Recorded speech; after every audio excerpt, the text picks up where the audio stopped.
قیامت کی جو نشانی میں نے آج آپ کو بتانی ہے وہ کعبے کا گرا دیا جانا ہے۔ جی ہاں ناظرین، قیامت سے پہلے ایسا ہوگا۔ وعلیکم ورحمۃ اللہ وبرکاتہ۔ ناظرین، کعبہ مشرفہ مسلمانوں کی دلوں کی دھڑکن، وہ مقدس مقام جس کی زیارت کے لیے کون سا مسلمان ہے جس کا دل نہ تڑپتا ہو، کروڑوں آنکھیں جس کے لیے بے قرار رہتی ہوں۔ سبحان اللہ، کعبہ مشرفہ کا جب بھی کوئی دیدار کرتا ہے اس کے دل کی کیفیت بدل جاتی ہے۔ ساری زندگی جو شخص روزانہ 5 بار نماز پڑھتے ہوئے منہ میرا کعبہ شریف کی طرف کر کے نماز پڑھتا ہو تو اس کا جی کیوں نہ چاہتا ہو کہ جس رخ پر نماز پڑھتا ہوں اس کعبے کا دیدار بھی نصیب ہو جائے۔ بہرحال اب ذرا غور کیجئے، ساری دنیا کے مسلمان جس جگہ سے بہت محبت کرتے ہوں، اگر کوئی شخص کعبہ شریف کو گرا دے، کعبہ شریف کو ڈھا دے تو کیا کیفیت ہوگی، کیسا لگے گا، کتنا شوق لگے گا، کیسا قیامت کا منظر ہوگا۔ جی ہاں، وہ قیامت نہ صحیح مگر قرب قیامت میں ایسا ضرور ہوگا، کیونکہ اس بارے میں میرے آقا مدینے والے مصطفیٰ صلی اللہ تعالی وسلم کی احادیث موجود ہیں اور علماء نے قیامت کی نشانیوں میں اسے شامل فرمایا ہے۔ اور آج ہماری ویب سیریز کی جو ایپیسوڈ ہے، قیامت کی جو نشانی میں نے آج آپ کو بتانی ہے وہ کعبے کا گرا دیا جانا ہے۔ جی ہاں ناظرین، قیامت سے پہلے ایسا ہوگا، اس کے بارے میں بھی آپ کو میں بتاؤں گا، مگر آئیے میں آپ کو ہسٹری میں لیے چلتا ہوں۔ چند 100 سال پہلے کوئی آیا تھا گرانے کعبے کو، ارادہ بڑا پکا تھا، پلاننگ بھی بڑی زبردست تھی کہ کعبے کو معاذ اللہ نقشے سے ہٹا دیا جائے گا۔ پھر کیا ہوا، آئیے آپ کو ماضی میں لیے چلتے ہیں۔ یہ وقت ہے نبی پاک علیہ الصلوۃ والسلام کے دنیا میں تشریف لانے کے 55 ڈیز پہلے کا۔ ایک بادشاہ یمن کا تھا جس کا نام تھا ابرہہ۔ اسے بڑی تکلیف تھی کہ لوگ کعبے کا حج کیوں کرتے ہیں۔ وہ چاہتا تھا کہ صنعاء کے اندر، یمن کا ایک سٹی ہے، کہ اس میں لوگ آئیں۔ اس نے ایک بڑا سا گرجا گھر بنایا ہوا تھا کہ لوگ وہاں پر آئیں اور وہاں سالانہ جمع ہوں اور گویا حج کریں۔ اس کا آلٹرنیٹ یہ تھا اس کے ذہن میں کہ کعبے کو ختم کر دیا جائے اور تاکہ لوگ یمن آ کر، صنعاء آ کر حج کریں۔ وہ غیر مسلم تھا، پلان بڑا خطرناک تھا۔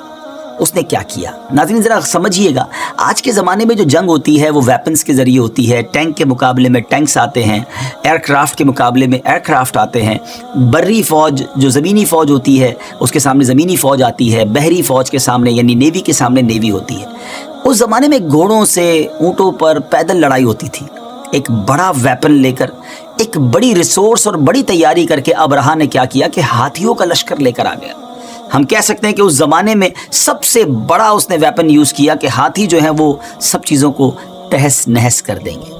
مکے والوں پر روب ڈالنے کے لیے مکے شریف کے قریب پہنچ کر اس نے پہلا آرڈر یہ دیا کہ مکے والوں کے تمام جانور جو ہیں وہ گویا گرفتار کر لیے جائیں، کنٹرول کر لیے جائیں۔ اب ان کے سپاہیوں نے کیا کیا کہ مکے شریف کے لوگوں کے جانور پکڑ کر لے آئے، بکریاں، گائیں، جو ریوڑ وغیرہ ہوتے ہیں۔ اور آپ سمجھتے ہیں کہ گاؤں کے لوگوں کے، اور خاص طور پہ پہلے زمانے میں لوگوں کا یہی روزگار اور یہی آمدنی کا ذریعہ ہوا کرتا تھا۔ اب مکے والے پریشان ہوئے۔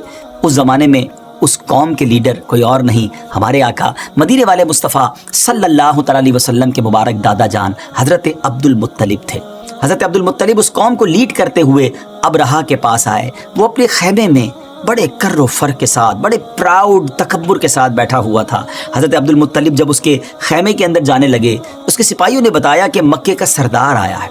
اس نے ذہن میں یہ سوچا کہ اب نیگوشیشنز ہوں گی، وہ ریکویسٹ کرے گا، لگتا ہے روب میں آ گئے ہیں، بڑا اسے خوشی ہوئی۔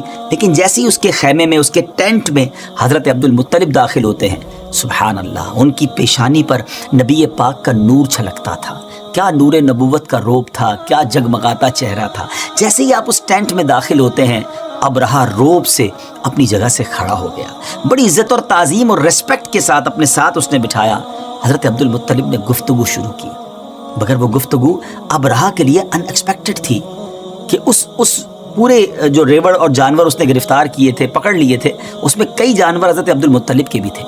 تو حضرت عبد المطلب نے کہا کہ اے ابرہہ، تم نے ہمارے مکے والوں کے جانور پکڑ لیے ہیں، میں اس لیے آیا ہوں کہ تم ان جانوروں کو چھوڑ دو، رہا کر دو۔ ابرہہ کہتا ہے کہ میں تو سمجھا کہ آپ کو کعبے سے بڑی محبت ہوگی، اب میں تو آپ کی عبادت گاہ، مسلمانوں کا جو مرکز اور منبع ہے، یعنی کعبہ شریف کو گرانے آیا ہوں۔ اور آپ مجھ سے اپنے جانوروں کی بات کر رہے ہیں؟ میں تو آپ کو اپنی قوم کا سردار سمجھتا تھا۔ حضرت عبد المطلب نے ناظرین جو جواب دیا، one of the beautiful answer of the history, آپ کہتے ہیں کہ کعبہ میرا گھر نہیں ہے، وہ جس کا گھر ہے اس کی حفاظت وہی کرے گا، جانور ہمارے ہیں، تم ہمیں وہ لوٹا دو۔ بڑی عجیب بات تھی ناظرین، یہ عجیب سی ڈسکشن تھی جو دو لیڈرز کے درمیان ہوئی۔ ابرہا بڑا حیران بھی ہوا اور اس نے آرڈر کر دیا کہ ٹھیک ہے، ان کو اپنے جانوروں کی پڑی ہے تو جانور ریلیز کر دیے جائیں۔ جانور ریلیز کر دیے گئے، وہ سارے اینیملز حضرت عبد المطلب لے کر گئے، مکے کے لوگوں میں ڈسٹریبیوٹ کیا، اور پھر لوگوں سے کہا کہ سارے لوگ مکہ پاک کے آس پاس کے پہاڑوں پر چلے جائیں اور اب اللہ کی قدرت کا نظارہ دیکھنے کے لیے تیار ہو جائیں۔ ناظرین، یہ ہسٹری میں عجیب جنگ تھی، ایک عجیب یوں سمجھیے حملہ تھا کہ جس کے سامنے رکاوٹ ڈالنے والا کوئی شخص نہیں تھا۔ حضرت عبد المطلب نے تمام لوگوں کو گویا راستے سے ہٹا دیا۔ ابرہا کے لیے گویا راستہ کلیئر تھا، nobody there to defend کعبہ شریف۔ مگر پھر کیا ہوا؟ حضرت عبد المطلب نے قوم کے لوگوں کو تو پہاڑ پر بھیج دیا، مگر خود اب کعبہ مشرفہ کے دروازے پر آتے ہیں اور گڑ گڑا کر اللہ کریم کی بارگاہ میں ان تاریخی الفاظ کے ساتھ دعا کرتے ہیں کہ رب کریم، آج ان بدبختوں نے، ان بے ایمانوں نے تیرے گھر کو مٹانے کا ارادہ کیا ہے۔ اے اللہ، دنیا میں جس کا گھر ہوتا ہے وہ اس کی حفاظت کرتا ہے۔ اے اللہ، کعبہ تیرا گھر ہے، اب اس کی حفاظت تیری ذمہ داری ہے۔ کچھ انہی الفاظ کے ساتھ، گریہ و زاری کے ساتھ حضرت عبد المطلب دعا کرتے رہے اور بڑے پیارے الفاظ میں عرض کی کہ یا اللہ، آج ان غیر مسلموں کے مقابلے میں اے رب کریم ایمان والوں کی مدد فرما۔ اور اس کے بعد ان دعاؤں کے بعد حضرت عبد المطلب بھی پہاڑ پر چلے گئے۔ اب کعبہ شریف ہے، کوئی فوج نہیں ہے سامنے، nobody there to defend۔ اب یہاں پر ہاتھیوں کا، ایلیفنٹس کا لشکر ہے۔ مگر اب ایک عجب نظارہ دنیا نے دیکھا کہ جب ابرہا نے اپنے ہاتھیوں کو حکم دیا کہ مکہ پاک پر چڑھائی کر دی جائے اور سب چیزوں کو ملیاں میٹ کر دیا جائے، کعبے کی اینٹ سے اینٹ بجا دی جائے، مگر جس لشکر کا لیڈر ایلیفنٹ جو تھا، جس پر ابرہا خود سوار ہوتا تھا، اس کا نام تھا محمود۔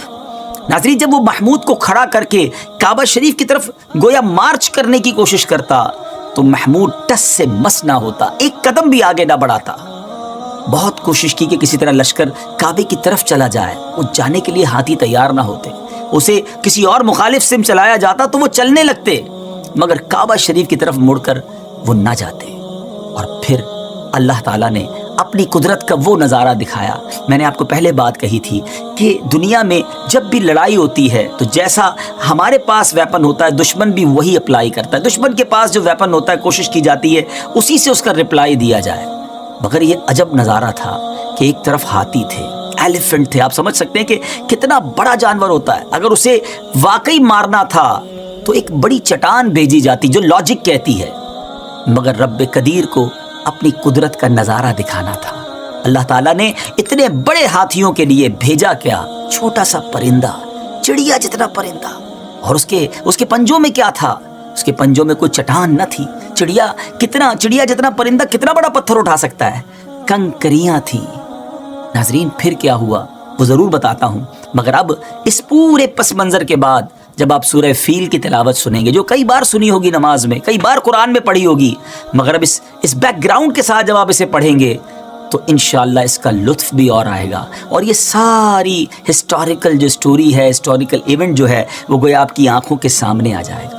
اللہ کریم قرآن مجید میں کیا ارشاد فرماتا ہے؟ 30 چیپٹر میں اللہ فرماتا ہے، بسم اللہ الرحمن الرحیم، ألم تر كيف فعل ربك بأصحاب الفيل ألم يجعل كيدهم في تضليل وأرسل عليهم طيرا أبابيل ترميهم بحجارة من سجيل فجعلهم كعصف مأكول۔ اب آئیے اس کا ترجمہ سنتے ہیں۔ یعنی اے محبوب، کیا آپ نے نہ دیکھا کہ آپ کے رب نے ان ہاتھی والوں کا کیا حال کر ڈالا؟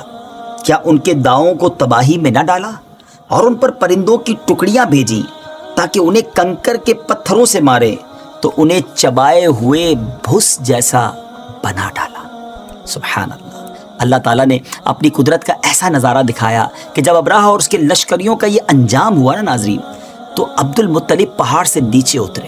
ہوا کیا کہ ان ابابیلوں نے جب اپنے پنجوں سے کنکر پھینکے، قدرت کا نظارہ یہ تھا کہ وہ ایک کنکر ہاتھی سوار جو فیل کے اوپر، جو ہاتھی کے اوپر، ایلیفنٹ کے اوپر بیٹھا ہوا سوار تھا، رائڈر تھا، اس کے سر پہ گرتا، اسے چیرتا، ایلیفنٹ کو چیرتا اور زمین میں پیوست ہو جاتا اور اس کے پرخچے اڑ گئے. جیسے قرآن نے کہا نا فَجَعَلَهُمْ كَعَصْفٍ مَأْكُولٍ، چبائے ہوئے بھس جیسا بنا ڈالا، پرخچے اڑ گئے، ان میں کوئی باقی نہ بچا.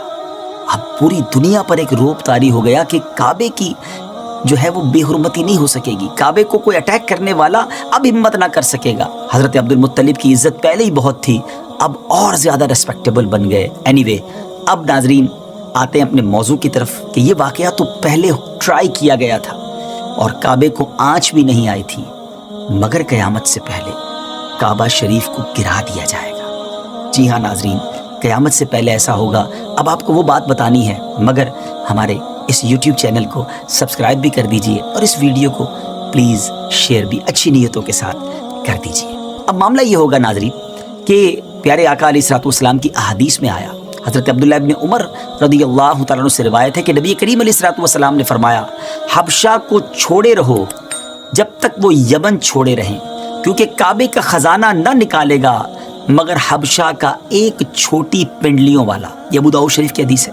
اس حدیث پاک کی کمنٹری میں، اس حدیث پاک کی شرح میں لکھا گیا ہے کہ آخری زمانے میں حبشہ کے بارے میں ایک روایت یہ کہ ایتھوپیا جو ہے، وہ جو افریقن جو ایریا ہے اس کو حبشہ کہا جاتا ہے. کعبے کو گرانے والا ایک غیر مسلم حبشی حبشہ سے کعبہ معظمہ کو گرانے کے ارادے سے اور اس کے نیچے سے خزانہ نکالنے کے نیت سے پوری رات چلے گا، یہاں تک کہ وہ کعبے تک پہنچ جائے گا اور کعبے کو ایمپٹی کر دے گا. اور پھر خانہ کعبہ کے نیچے، اصل میں بیسیکلی ایک بات مشہور ہے کہ کعبے کے نیچے بہت سارے بادشاہوں کا خزانہ دبا ہوا ہے. وہ شخص اسی لالچ میں، اسی خزانے کو حاصل کرنے کے لیے خانہ کعبہ کو ڈھا دے گا. یہ واقعہ کب ہوگا؟ یہ قیامت کی دردناک نشانی کب پوری ہوگی؟ اس کا جواب یہ ہے کہ یہ ہولناک واقعہ حضرت عیسیٰ علیہ الصلوۃ والسلام کے دنیا سے پردہ فرمانے کے بعد ہوگا، جب قرآن مجید کے ورق سادہ رہ جائیں گے. جی ہاں، یہ بھی ایک نشانی ہے کہ قرآن پاک کے جو اوراق ہوں گے، جو پیجز ہوں گے، وہ بلینک ہو جائیں گے، گویا قرآن بھی دنیا سے اٹھا لیا جائے گا. اس کے بارے میں بھی آگے جا کے بات کریں گے. اور دنیا میں کوئی بھی اللہ اللہ کہنے والا نہ ہوگا. ایسا بھی وقت اس دنیا نے دیکھنا ہے اور یہ قیامت کے بالکل قریب ہوگا. ایک روایت میں یہ بھی ہے کہ پیارے آقا علیہ الصلوۃ والسلام نے فرمایا مجھے قسم ہے اس ذات کی جس کے قبضہ قدرت میں میری جان ہے، میں کعبے کے گرانے والے کو قرآن سے دیکھ رہا ہوں. وہ بڑا متکبر، ٹانگوں کو پھیلا کر چلنے والا، گنجا اور لنجا ہے. وہ اپنے ہتھوڑوں سے کھڑے ہو کر کعبے کو گرا رہا ہے. اس کے علاوہ بھی اس طرح کی کئی احادیث میں اس بارے میں آیا ہے جن میں مضمون یہ واضح ملتا ہے کہ ایک شخص، بدبخت شخص، کعبہ معظمہ کو گرائے گا. ڈیئر ویورز، بس اللہ پاک سے دعا ہے رب کریم ہمیں ایمان پر خاتمہ نصیب فرمائے. کعبہ مشرفہ سے سچی محبت ہے، اللہ کرے کہ بار بار کعبے کا طواف نصیب ہو اور کعبے کے غلاف کو پکڑ کر رب کریم کی بارگاہ میں دعائیں کرنا رب کریم نصیب فرمائے. ہمیں اجازت دیجیے، اگلی ایپیسوڈ میں ایک اور قیامت کی نشانی لے کر حاضر ہوں گے. الحمدللہ آپ کا بڑا شاندار فیڈ بیک ہمیں مل رہا ہے. ہماری ان ویڈیوز کو اچھی نیتوں کے ساتھ اپنے دوست احباب کو شیئر کرتے رہیے، انشاءاللہ آپ کو بھی اس کا ثواب ملے گا. السلام علیکم ورحمۃ اللہ وبرکاتہ.